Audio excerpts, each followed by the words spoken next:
Asaran muna tayo. So, yung affidavit po, yung affidavit na pinagmamalaki ni Marcolecta na pinanotaryo daw kay Attorney Peachy Rose.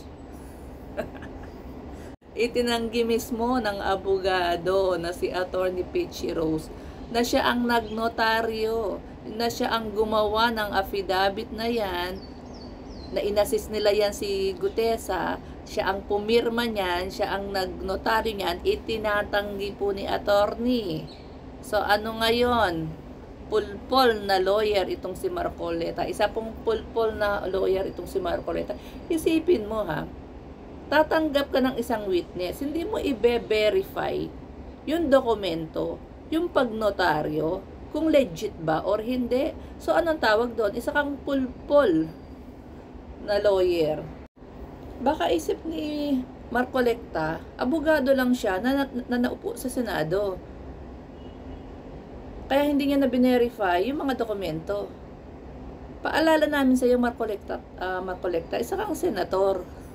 Nakakahiya, magprepresenta ka ng isang dokumento na falsified. Ang yabang-yabang mo pa. Basahin daw ng tama. Meron pang isang paragraph na nawawala.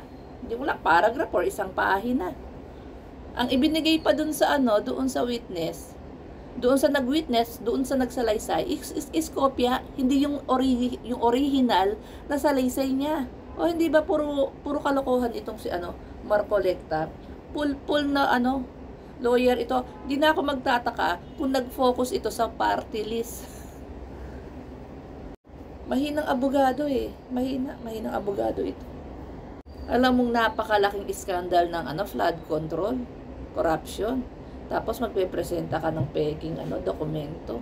Hindi mo inayos, hindi mo pina-verify sa mga tao mo, sa mga staff mo. Hindi ka pulidong magtrabaho kapag ganyan. Kaya siguro nag-party list ka na lang, walang kumukuha sa yung wala kang kliyente.